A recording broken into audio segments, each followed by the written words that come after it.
Jadi memang orang Indonesia ini bangsa maritim yang sangat luas. Tahun 942 ada orang Arab namanya Ibnu Lakis. Dia mencatat di pelabuhan itu dia datang membawa 1000 kapal. Jadi iring-iringan itu 1000 kapal. Satu kapal itu isinya sekitar 700 orang. Kita bisa bayangkan, hampir 700.000 orang, hampir 1 juta, mengarungi lautan sampai ke Afrika Timur.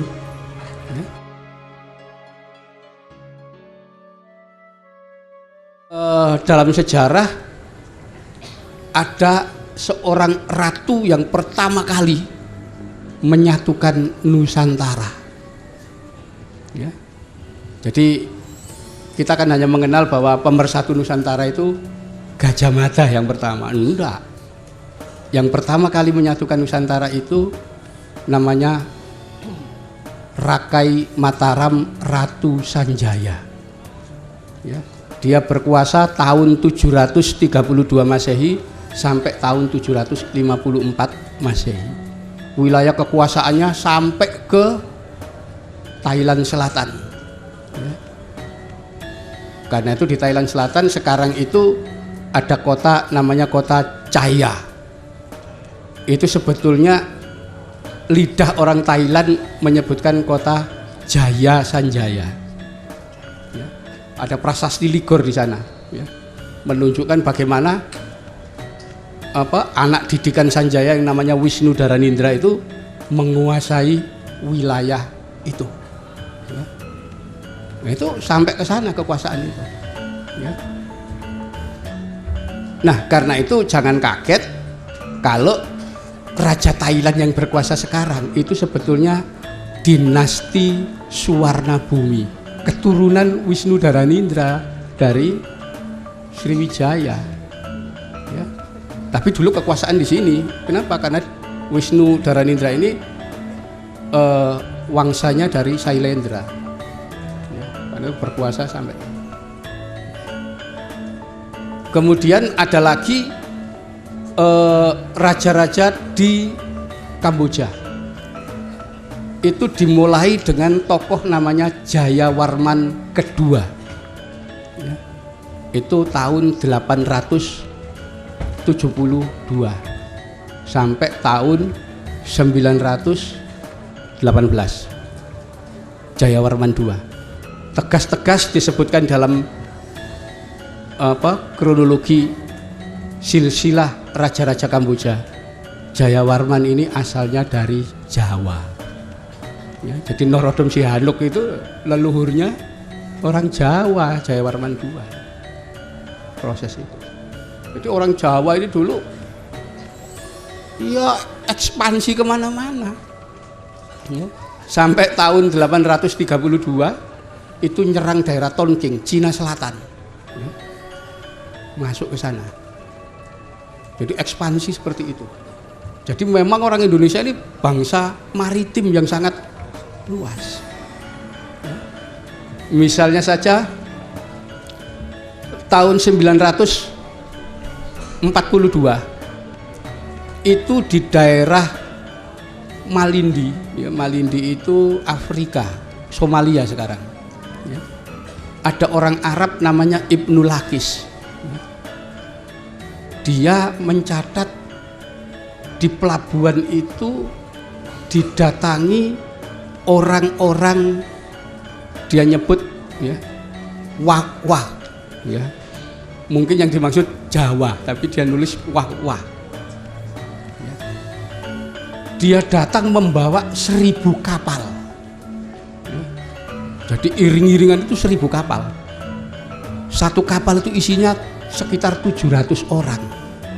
Kita bisa bayangkan, ya. Hampir 700.000 orang, hampir 1 juta, mengarungi lautan sampai ke Afrika Timur. Ya. Ibnu Lakis mencatat orang-orang ini negaranya dekat Cina. Dan mereka sudah melakukan perjalanan di lautan selama 1 tahun. Mereka bergerak ke selatan, ya, katanya kita mencari budak-budak Afrika kulit hitam untuk kita jual sebagai budak. Orang-orang ini digambarkan rambutnya panjang, dia hanya pakai penutup kain, ya, kulitnya coklat-coklat hitam-hitam begitu, ya. Kemudian oleh Ibnu Lakis digambarkan 1000 armada kapal ini bergerak ke selatan dan tidak pernah kembali. Kemana ini kira-kira? Ke selatan Afrika itu. Nah, fakta kemudian menunjuk bahwa di Afrika itu ada sebuah pulau besar di sana. Namanya Pulau Madagaskar. Pulau ini aneh, kenapa? Penduduknya kulitnya coklat. Harusnya kan hitam bong itu di Afrika.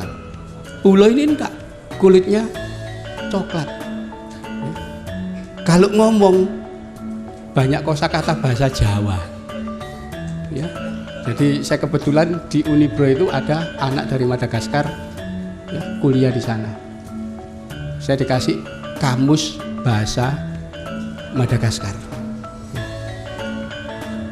Loh, ternyata orang Madagaskar itu hitung-hitungan 1, 2, 3, 4, 5, 6, 7, 8, 9, 10. 1000 itu 1000. Ya, anak ya anak gitu. Jadi loh, ini bahasa Jawa gitu. Dan menduga ini yang dicatat Ibnu Lakis dulu, rupanya mereka pindah ke Madagaskar dan tidak kembali lagi ke Jawa. Itu ternyata orang-orang Indonesia ini ekspansinya luar biasa kemana-mana. Sampai ada anak di jurusan bahasa Inggris di Unibro itu, dia asalnya dari Hawaii.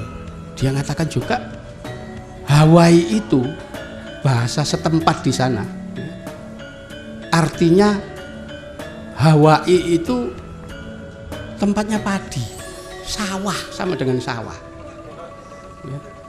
Jadi orang Hawaii itu menyebut pulau mereka Hawaii. Kenapa? Karena menganggap leluhurnya dari pulau padi. Ya. Kita bisa bayangkan ya, Hawaii itu nggak ada sawah. Gitu. Ya, kok bisa disebut pulau padi, dari mana itu istilah itu? Lagi-lagi saya tanya, coba bahasa Hawaii lokal, hitung-hitungan sama, sah, ruah, tilu, 4, 5, 6, 7, 8, 9, 10. Loh, berarti orang Hawaii dulu dari Jawa gitu. Ya, mereka nganggap begitu. Ya. Jadi ternyata orang dari Fiji, dari Nusantara ini semua, ya, itu model-model itu tuh yang kita lihat zaman kuno, orang-orang itu seperti itu. Ya. Itu yang kekayaan peradaban yang kita lupakan sekarang. Itu berarti sebelum Majapahit, Pak? Jauh sebelum Majapahit. Jauh sebelum Majapahit. Jauh sebelum Majapahit di 1300. 1293. Ya. Itu sampai masih belum setahun 1000, Pak? Belum, masih tahun 800-an. Kita sudah bisa itu. Coba orang yang tidak pernah sekolah zaman dulu tapi belajarnya di 4 tempat ini, 4 sistem, ya. Di padepokan, di dukuh, ya, di asrama, di pesantren, mampu menciptakan motif warna kain, ya, seperti yang dipakai bapak ini. Batik, orang zaman kuno sudah menciptakan itu. Ada nggak sarjana sekarang yang mampu menciptakan model baru, sistem yang kira-kira sama dengan batik? Nggak ada. Ada, itu anak SMA lulus tuh dicoreti tanda tangan. Ya. Jadi ini orang Indonesia itu pinter-pinter aslinya. Tapi mereka sudah kepinteran itu direduksi, ya jadi nggak bisa apa-apa. Kenapa? Diasumsikan bahwa Barat itu lebih unggul daripada kita. Gitu. Saya tuh ngajar di jurusan sastra Inggris di Fakultas Ilmu Budaya di sana, jurusan bahasa dan sastra Inggris. Saya tegas-tegas mengatakan bahasa di Indonesia ini lebih tinggi dan lebih memberikan peluang orang untuk kreatif dibanding bahasa Inggris. Ya. Kenapa? Wah, orang kita itu kreatif. Kita ambil contoh dalam pemberian nama-nama benda-benda. Ya. Misalnya kita ke sawah, ya. Kita melihat, wah ini yang kuning-kuning ini namanya orang Jawa menyebut pari, ya. Padi. Ya, di Jawa begitu. Pari ini untuk makanan jasmani. Ya. Ada lagi makanan untuk makanan rohani. Namanya juga pari, tapi parian. Ya. Itu untuk rohani. Ya. Kata Inggris sudah ada. Nggak ada yang modelnya seperti itu. Dia hanya mengenal rice, padi, makanan jasmani saja. Gitu. Itu pun penamaan yang sangat simpel, sederhana. Yang di sawah kuning itu namanya rice. Orang kita menyebut itu pari. Ya. Kalau pari itu di sawah, kemudian pari itu diketam, ya, dipanen, dikumpulkan, itu namanya gabah. Ya, gabah dikeringkan dan sebagainya, itu namanya gabah. Kenapa? Dia sudah lepas dari pohonnya. Kalau gabah itu, ya, bahasa Inggrisnya apa? Rice tetap. Ya. Gabah itu kalau diambil satu biji, itu orang Jawa menamai itu elas. Ya. Orang Inggris namai itu rice. Ya. Kalau gabah ini dikupas, namanya beras. Inggris namai itu rice. Ya. Kalau beras ini pecah jadi 3 jadi 4, namanya menir. Orang Inggris tetap nyebut itu rice. Ya. Kalau beras ini kemudian dimasak mateng, namanya sego. Inggris nyebut itu rice. Sego itu kalau diambil satu biji, namanya upoh.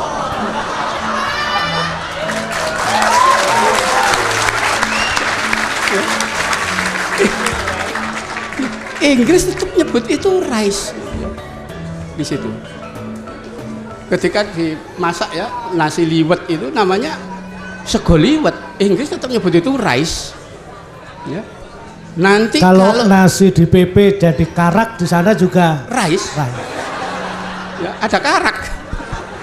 Ya. Orang memasak nasi itu kalau sudah jadi kerak, ya, gosong intip. Orang Inggris nyebut itu rice.